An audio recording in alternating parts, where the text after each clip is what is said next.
Hey, what's up, everybody? Pat here, grateful recovering alcoholic and addict, just like every day.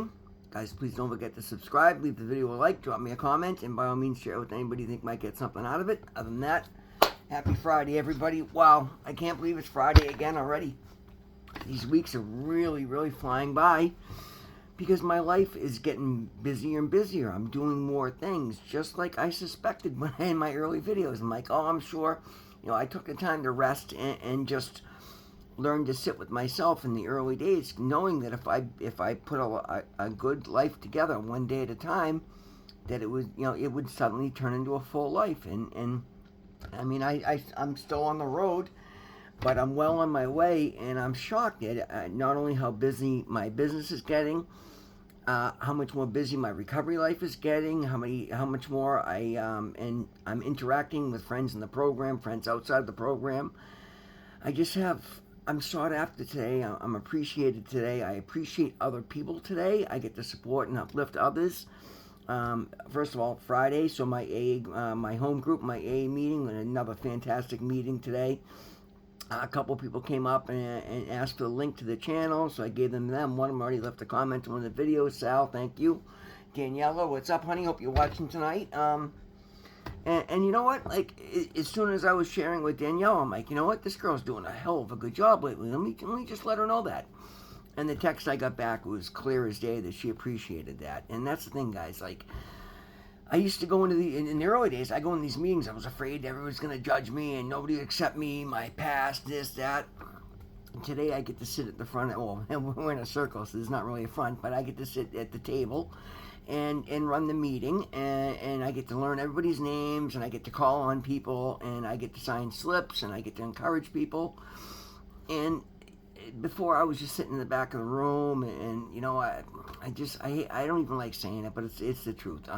We just sit back there and we character assassinate. We didn't sit there and look for the positive qualities, and we didn't identify. And that's the thing, guys. So many people talking today, and again, people are sharing their heartfelt, their real life with you, right? And I love the fact that I can sit there and I can identify with something everybody says, no matter how different we may look, age differences, backgrounds. There was a young college girl there today and talking about some of the stuff she's been going through, and she's doing a great job. Got her 6 month chip. That was awesome. But she's talking about coming out of recovery and the struggles, and she's going through midterms. And I didn't go to that type of college, but I understand what midterms are about, and I understood her struggle. Like, I can identify with everybody today. And one thing I don't do is, particularly, and I love the fact that I get to chair the meeting, because I feel like it puts me in a position where it's my role to make everybody feel comfortable. And I'm so concerned with making people feel comfortable. The last thing I'm going to do is try and character assassinate somebody, or pick, like, I just don't do that today. And that's important, guys. I look at it as my role to be an ambassador to the program, to welcome people in, and to make it as inviting and safe a space as possible for these people to come in and find recovery. And that is something I take very, very serious. It's a responsibility that I take very seriously. And I love that I'm doing a good job with it. And I love that I want to do a good job with it. I love that I notice these things today. And these are all gifts, guys. And again, I tell it every single week, and I will continue to say it every week, find a home group, guys. Find a good group. There is so much love in that room. These are my favorite people. They're my friends, the people I talk to the most, the people that know the most about me on this planet, because I share openly and honestly while I'm there, and it's absolutely beautiful, guys. It really is. And the thing of it is, today, it's funny. I love the way these readings coincide with my life. Today's reading is titled "Looking for the Assets," and I've been told a lot recently. That's one of the words I've been hearing a lot lately. Is you're an asset to life. You're an asset to recovery. And I get to be an asset today, guys. I'm not a liability. I'm not a detriment. I get to be an asset today, and that makes me feel good. So let's get in the reading. We'll talk about it. Looking for the assets is the Just for Today any meditation. In accordance with the principles of recovery, we try not to judge, stereotype, or moralize with each other. How many times in our recovery have we misunderstood the behavior of another, immediately formed a judgment, applied a label, and neatly tucked the individual into a pigeonhole? Perhaps they had developed a different understanding of a power greater than themselves than we had, so we concluded their beliefs were unspiritual. Or maybe we saw a couple having an argument and we assumed that this relationship was sick, only to find out later that their marriage had prospered through many trials for many years. Thoughtlessly tossing our fellows into categories saves us the effort of finding out anything about them. Every time we judge the behavior of another, we cease to see them as potential friends and fellow travelers on the road to recovery. If we happen to ask those we are judging if they appreciate being stereotyped, we're going to hear a resounding no in response. Would we feel slighted if this was done to us? Well, yes, indeed. Of course we would. Our best qualities are what we want others to notice, and so, in the same way, our fellow recovering addicts want to be well thought of. Our program of recovery asks us to look positively at life.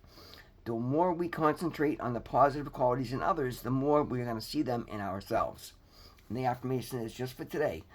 I will set aside my negative judgment of others and concentrate instead on appreciating the favorable qualities in all.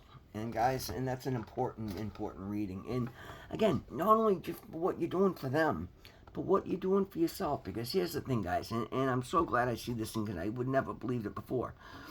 When we're getting angry with others, when we're picking and demoralizing other people, it's problems we have with ourselves that we're projecting onto other people.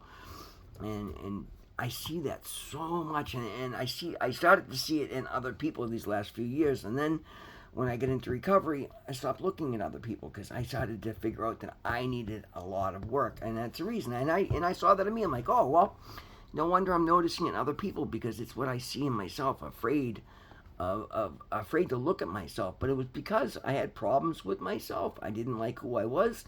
I no longer knew who I was. I didn't like the life I was leading, and I didn't know what I was supposed to do about it. So I stopped. And again, you hear me say this so often in my earlier videos, and it's just as important today. I can't change things outside of myself. The best thing I can do for this world is look at myself. Like in this, I got out of victim mentality because I realized the only person that was victimizing me was myself.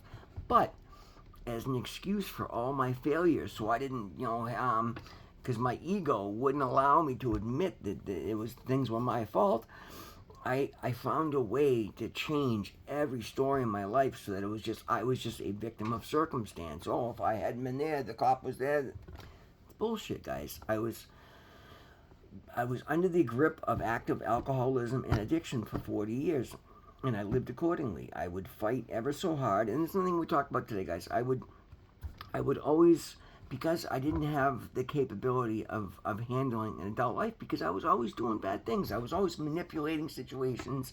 I was always lying, cheating, stealing to get drugs, or hiding my drinking, or, just not being legal in this way, so I had to hide this from this person. So everything was always compartmentalized. This person saw this person saw this. I said this story to this person, I said this story to this person. And it was just juggling bullshit. And it took away from my ability to see what was really going on. And over the course of 40 years, it just got to be too much to bear that I no longer knew which end was up. And I see that today. So, and I saw that early on. So I said, okay, well, you know what? I need to fix me. So the first thing I started doing was looking at my history, looking at these stories that I told. And then I'd stop and I would just slow down, breathe, pray, meditate, and say, what really happened here? What is my part in it? Because that's the only part that matters. It doesn't matter how wrong anybody else was. I can't fix that. I can't change that. I have to let that go. The only way I can start to build a life that I actually want to be a part of is to look at my part of it. And if it was somebody downright, literally just getting over on me, well, then how did I allow it to happen? What brought me into that situation? And it was usually, it was many, many steps past, but it was always small mistakes that I was making, that if I even knew them, it would come down to, I said this, so now I have to back this up, and I got to manipulate things to make it look like I was right, instead of just admitting I was wrong and going with what works. And that's insane. But it's something I see a lot in all of us, and it's something, the beauty of that is, as much as it sucks, you can change it. And that's my overall message. As a matter of fact, I get to speak at the meeting today, and that was the big part of my message, guys. I'm like, these things in early recovery are so overwhelming, right? And they are. So let them go. But the beauty of it is when you start looking at your end of things, because that's the one thing that you can change. And if you want to feel better about yourself, start doing better things. You know, if you want to stop living a shitty life, stop doing shitty things. Like, it's literally, guys, I know I'm oversimplifying it, but it's the absolute truth. You have to pay close attention. For me, I understood early on that every single thing that came into my brain was something God put there, because I was letting go of everything and trying to restart and figure things out. So if I was getting up and I was praying and I was meditating and I was looking for the good and looking for my part and paying attention, God sees that. My higher power sees that. And everything he put in front of me was a direct message or opportunity to come to an answer for something I was seeking. And when you start living that way, guys, like, you're going to feel like you are the most seen and heard. As a matter of fact, watch my earliest videos. That's what I was saying in every video. I'm like, I feel so seen, so heard. God is answering my prayers. Not that he's like dropping, buckets of gold in front of me. No, but he's putting me where I need to be. Every time I acknowledge that I had a defect or a deficit in any area, the answer to get me there would be dropped in front of me. Not do the work for me, not, zapped into my brain through osmosis, but the opportunity. Perfect example. I was in rehab and I was really overwhelmed, and I'm like, okay, the only thing I'm getting any good out of, the only thing that makes me feel any kind of okay and gives me the strength to get up is when I pray and I meditate. So I need to learn more about my beliefs, because again, I walked in there calling myself an atheist, and I started looking at it because, again, doing the workshops and realizing that I was afraid of prayer. I was hiding and I was afraid to acknowledge things because I knew the power would come and bring them to the light. And that's faith, that's belief. So, okay, well, clearly I believe, so let me do this. Let me fix my relationship. God, please forgive me. Let me walk in your light. Just boom, right? And I'm like, I need to learn more about this prayer and fix these broken beliefs of mine. One of the staff members in rehab walks by, and she's like, "Hey, what do you want to read a book?" She's got a stack of 10 books. I grab a book off the top, and again, Power Through Constructive Thinking by Emmett Fox. Does that sound like a spiritual, religious prayer book? Absolutely not, right? I opened it up, and I'm like, it was literally a book on understanding prayer, the power of prayer, how to interpret all the Psalms into treatments or prayers, and I was just, boom, blown away. I'm like, wow. I'm like, literally, I just said this. Just had the thought, boom, here it is, right? So I read that book, and then I bought myself a copy of the book, and I told other people about it, that I thought I passed that book on to other people in the rehab that I thought would get something out of it, because I'm trying to share, not hoard. And that's the thing, guys. In the early days, we want to get in there. We want to be the shining stars, so we want to hoard things. I did not understand what it meant by keeping what we have by giving it away. Like, and even, even the idea with the YouTube channel, and I'm like, in the early days, I'm like, no, I'm going to be the only person doing a recovery channel, and that's how I'm going to get famous. I'm like, no, of course not. I'm not going to get famous doing a recovery channel.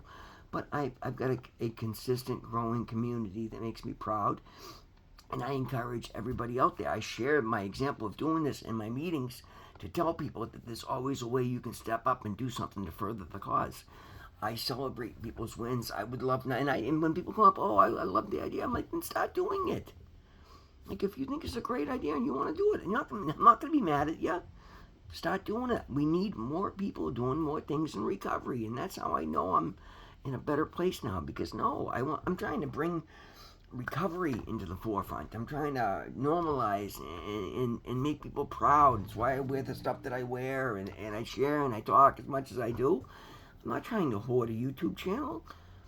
I want more people. I want recovery to be a bigger genre on YouTube. But that's the difference. In my early days, you hoard, and now I don't. I want other people to bring their gifts to light. This recovery, this YouTube channel, doing this every day has allowed me to hold myself accountable to a level that I would have never done otherwise. And that's what I share at a meeting. I'm like, guys, we just broke 2,550 subscribers, and I'm incredibly grateful to each and every one of you. Love every one of you. I'm at the rate we're growing, I'd be 80 years old by the time I got a silver play button. That's okay. I own a business. I'm going to own real estate. That's how I make my money. This is my gift to myself, to my community, to the world at large, trying to show people that they too can overcome this devil of addiction. Yes, I want this channel to grow as big as I can so I can reach as big an audience as I can, but it's not about getting monetized. And as a matter of fact, I had an email 2 days ago. Somebody saw my channel. It was one of these big companies, and they sent me an email with my videos and my homepage, showing me that they subscribed and they want to do a marketing call and they liked my message. And at first, I was so excited. I'm like, oh, this is amazing. And I looked into it, and again, they promised me, like, and literally, because they've seen the metrics on the channel, like, if you do our follow-up program, we'll have you monetized in 3 months. And I realized all they're trying to do is commercialize my channel and get me to sell their workshops. And I'm like, their workshops might be great, but I'm not here to sell anything to anybody. And I'm like, absolutely not. I shut it down immediately. And they're guaranteeing me, X amount of money, like serious money, enough that I could almost consider not working anymore. But no, like, that doesn't matter to me. That's not what this is about. This is about my authenticity, my integrity, my love of recovery, my desire to see others grow. The last thing you're ever going to see me do is sit up here and say, oh, why? Come sign up for my, $200 workshop. And I'm going to say, no, because I can't make that promise. And that's what I said to them. I'm like, dude, this is recovery. This isn't other areas this is life and death. And I'm not going to make somebody some promise so you can make, we could split $200. I was appalled, and I hung up on the call, and I thought about that. First of all, I had to calm down, because I'm like, this guy just pissed me off trying to commercialize and take it. No, come on. You don't see me get mad very often, but it angered me, right?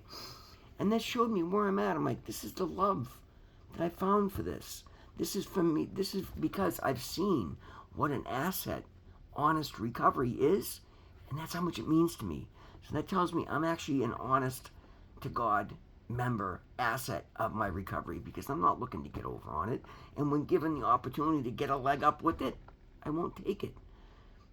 Like, guys, and I'll say this, the idea of someday growing this channel to a point where I could get a silver play button, it's one of my highest aspirations.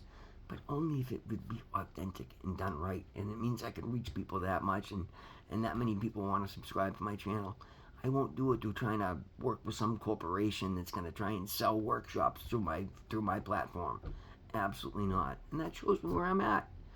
Guys, recovery is work. When you work your recovery best, you've got to be looking for the assets. If you're going into a meeting and you want to just laugh and joke and character assassinate people, then you know what? The joke's on you, because you're going to be the one that's in trouble and afraid to pick up a phone and not know how to ask for help. Guys, this disease is bigger than all of us. Yes, we invite a higher power into our life, but we also build a recovery network. We share our triumphs. We share our struggles. This is a we thing. It's a we program, not an I program, right? Be an asset, look for the assets, and then focus on the assets and not. Every one of us has weaknesses. Every one of us trips and stumbles in a meeting. That meeting last Monday night, I got in front of a podium and I froze. I froze up. I was pouring sweat, and I delivered the best message I could. But I know it wasn't my best speaking. And then, anyway, that's what I'm hearing, guys. Focus on the assets. Don't go in and carry it. And here's the thing. I've seen it firsthand. So many times my old behavior would have put such a label on such and such, only to 3 months later, because I did shut my mouth and give them a chance and try to be welcoming, to find out these are some of my closest friends today. Give yourself a shot. Give your friends a shot. Give the program a shot. Give everybody that walks in the door a shot. Because we all walk in the same way, broken, terrified, and stammering and stuttering. I know I was on videos when I first did. Guys, that's the message today. Thank you so much for being here with me. Always remember, God loves you. I love you. We'll see you in the next one.